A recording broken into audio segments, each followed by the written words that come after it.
අක්කර 600ක භූමිය මත් ස්වභාවික හැදී තිබෙන වියලි කලාපීය සදාහරිත වනාන්තරයක තමයි අපි ඉන්නේ. මේක අබේගිරි විශ්වවිද්‍යාලයට අයිති කාලේ හෝ ක්‍රමවත් රෝපණය කර වන වගාවක් නෙමෙයි.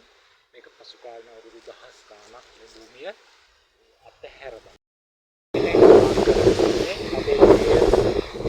චෛත්‍ය සිට අබේගිරි විශ්වවිද්‍යාල පද්ධතියේ වික්ෂු ආවාස සංකීර්ණ දෙස ගණ ප්‍රදාන මාර්ගය මේ දෙපසම තිබෙන්නේ අබේගිරියේ මහා උරුමය ආරක්ෂා කරමින් තිබෙන වනස්පතීන් ගස් පන්තීන් මේ මුළු අබේගිරිය භූමිය පුරාම පැතිරී තිබෙන ලාංකීය හෙළ උරුමය ආරක්ෂා කරන්න සුළු නිහඬ සේවයක් කරනවා. මේ අට සියල්ල පුරා පවතින අබේගිරි භූමිය පුරා පිහිටි අක්කර 600ක භූමිය මත් ස්වභාවික හැදී තිබෙන වියලි කලාපීය සදාහරිත වනාන්තරයක තමයි අපි ඉන්නේ. මේක අබේගිරි විශ්වවිද්‍යාලයට අයිති කාලේ හෝ ක්‍රමවත් රෝපණය කර වන වගාවක් නෙමෙයි. මේක පසු කාලීන අවුරුදු දහස් ගාණක් මේ භූමිය අතහැර දමන ලද භූමියක් බවට පත් වෙනවා. ඒ කාල සීමාව තුළ ස්වභාවිකව හැදුණු වනරොදක තමයි එන් ගමන් කරමින් ඉන්නේ. ප්‍රධාන මන්තීරුවක් අඩි 60ක අඩි 50ක් අඩි 40ක් විතර පළලකින් දෙපස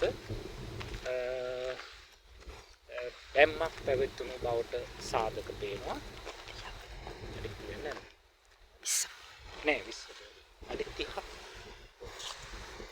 කොමාරි තාම මේ පළල් මාවක දකින්න පුළුවන්.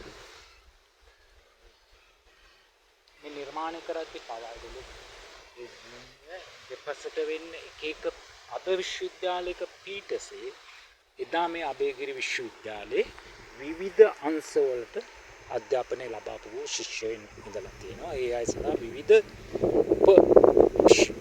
විහාර සංකීර්ණ අධ්‍යයන කටයුතු මේ සියලු දෙනාට පොදු පස්සකින් තිබෙන දානශාලාවට දාන ලබා ගන්න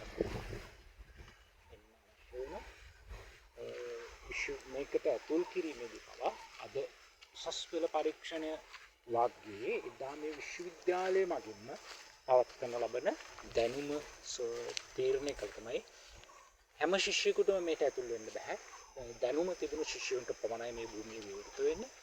මේ වගේම තමයි තේරවාදී බෞද්ධ සම්ප්‍රදාය රුවන්වැලි සහ ශ්‍රී මහා බෝධිආසනයේ තියෙන මහා විහාරය අපි දන්නවා එහෙට වැඩම කළපු බුදුගුස හාමුදුරුවෝ තමන්ගේ දැනුම පෙන්වීම සඳහා ඉදිරිපත් කරන ලද කෘතිය තමයි සමන්ත පාසාදිකා විදිහට සැලකන්නේ.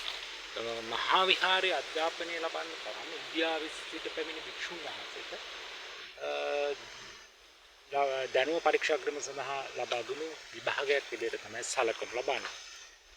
එන්න මෙහි හැම පීඨයකටම ඇතුල් වෙන හැම ශිෂ්‍යයෙකුටම බෑ. හැබැයි මෙහි හැබැයි නිදහස් අධ්‍යාපනය පැවතුණා.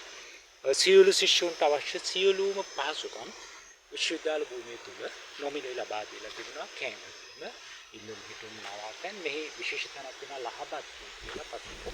ඒ ස්ථානයේ තමයි මේ ස්ථානයේ ලැබෙන සියලුම පිරිකර එක ස්ථානයක තමයි පුජ්‍යලිකව බැහැ. ඒ සියල්ල ශිෂ්‍යයන්ගේ අවශ්‍යතා අනුව නැවත බෙදා හැරලා තියෙනවා. මේ කිසිම මෙම අබේගිරිය හෝ මහා විහාරෙත් ඒ සම්ප්‍රදායමයි තිබිලා තියෙන්නේ. පුජ්‍යලික භික්ෂු පරිත්‍යාග විදිහට පුජ්‍යලික පරීක්ෂාවට ලබා දීලා නැහැ. අපි බලමු තව ඉස්සරහට මේ ස්ථානයේ තවත් දේවල්.